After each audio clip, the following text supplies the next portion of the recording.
How about Tom Brady and the Tampa Bay Buccaneers? Listen, it wasn't a perfect day. It was a very bad day at first, and then a very good day in the second half. So let's talk about what went wrong, and then we'll talk about what went right. I mean, first, there was just some genuine missed throws. Like this one, it's a cover 3 zone that they're going up against, and Tampa Bay is running a play action, and they're going to have 2 receivers run over the middle, 1 further deep, and then Godwin's going to run just past the linebackers. The hope is that, the defensive backs deep get forced further deep because of the deep route, and a play action brings the linebackers in, creating a big window for Tom Brady to be able to make the throw to Godwin. Brady takes the snap. He is going to look up, and there is a window where he can make this throw. I mean, there's definitely an opening. Godwin is open on this play. Quite frankly, it doesn't get that much more open in the NFL. It really doesn't. Unfortunately, this is just going to be a miss for Tom Brady. He just overthrows or throws it a bit too far. Godwin could have maybe caught it as well, so you can decide who you want to blame, but that's a play that should have worked and just didn't.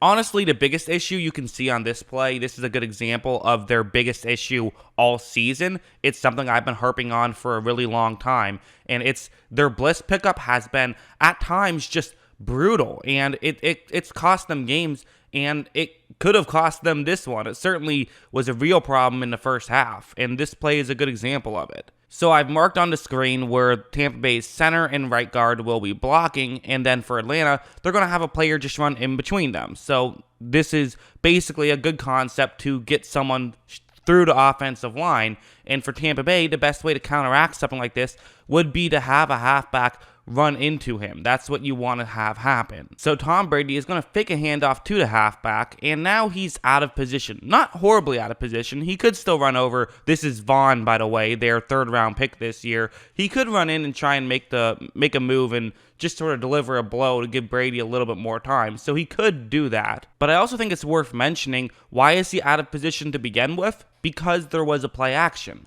Why was there a play action, though, when the defense is playing man coverage? I would have liked to see them do a pre-snap motion. Brady would realize, okay, it's man coverage, and then check out of the play action and just run a regular passing play, so that way he can get the blitz protection under control. He didn't do that, so now there's another reason why a halfback is out of position, and it's just a bad situation for Tampa Bay. This ends up being that Brady just runs outside the pocket and then throws one away. They showed a different replay. He was outside the pocket, so no grounding, but the pressure definitely hurt on that play. And that's just, again, it's one of many that happened early on. But in the second half, we saw a ton of Leonard Fournette, and for good reason, because he actually did a really good job, I thought, of picking up the blitz. Like, take a look at this one. So again, I have just where the blocks are going to end up going. You're going to end up seeing that Tampa Bay center, right guard, and right tackle all block those 3 players. There is a tight end, but he's not blocking on display.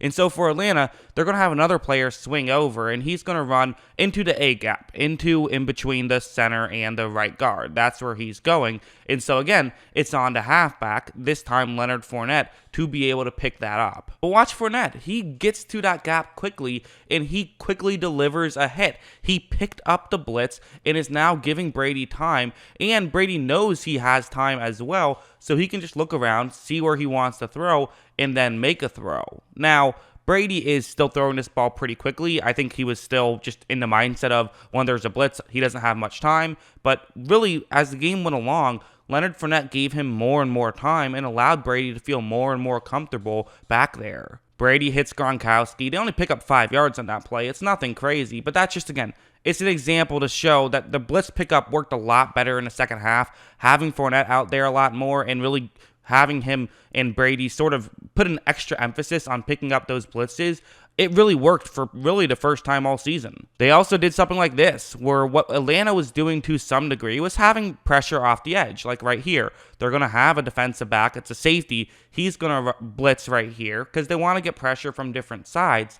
And so the Bucs, they said, hey, we have a great way to try and counteract that. We're going to do this. It's just a simple wide receiver screen, and they're throwing it to Mike Evans, who's, not exactly known for his yards after the catch, but it can still work because, again, there's going to be pressure off that side. So now there's only 2 Atlanta players in the area, and there will be 3 Tampa Bay receivers, and they have really good blocking receivers, so this is a good situation. Brady takes the snap, quickly gets it over to Evans, and they're easily able to get a first down on 3rd down and 6. So little things like that were good too. Now, this play, I don't know if that's going to be a long-term success play because it might just be Atlanta specific, but the blitz pickups, that's something that could be a key detail for Tampa Bay throughout the rest of the season and into the playoffs. And if you can give Brady time, quite frankly, this offense is still, it has the capability to be absolutely lethal, like on this one. Antonio Brown is running a go route. It's man coverage with only 1 safety deep, so this is what Brady wants to hit.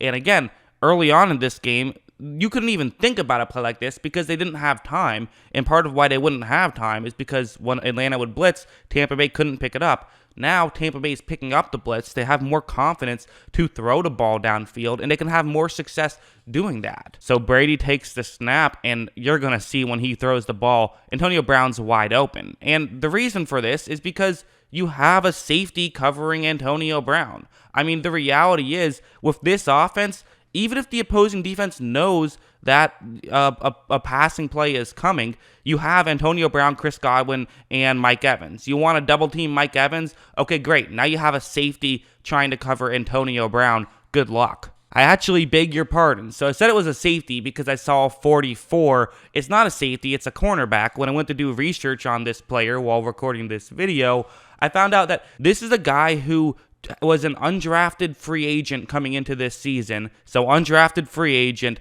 who has 2 career snaps prior to this game, and they were both on special teams. Now he's trying to cover a Hall of Fame receiver. That's just not fair to Tyler Hall, but that's what this receiving core can do. So do what you can to make your opposing defense try to stop what you're great at, because they're not going to be able to do it. Tampa Bay has a unique luxury, and they know that they have the best receiving core in football, and every single defense they go up against, it's a mismatch. So they can use that to their advantage, and they finally did in the second half. It's easier said than done.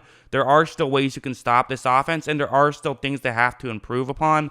But I do think this was another step forward, and we keep seeing this team slowly improve now these past 3 or 4 weeks, and it'll be interesting to see if they can continue doing this, and it'll be interesting to see if it'll be enough come postseason time. But this went from a disaster to, I think, a really optimistic day for Tampa Bay. That's what I think. What do you guys think? Let me know in the comments below. Always love hearing from you. And of course, as always, thanks for watching.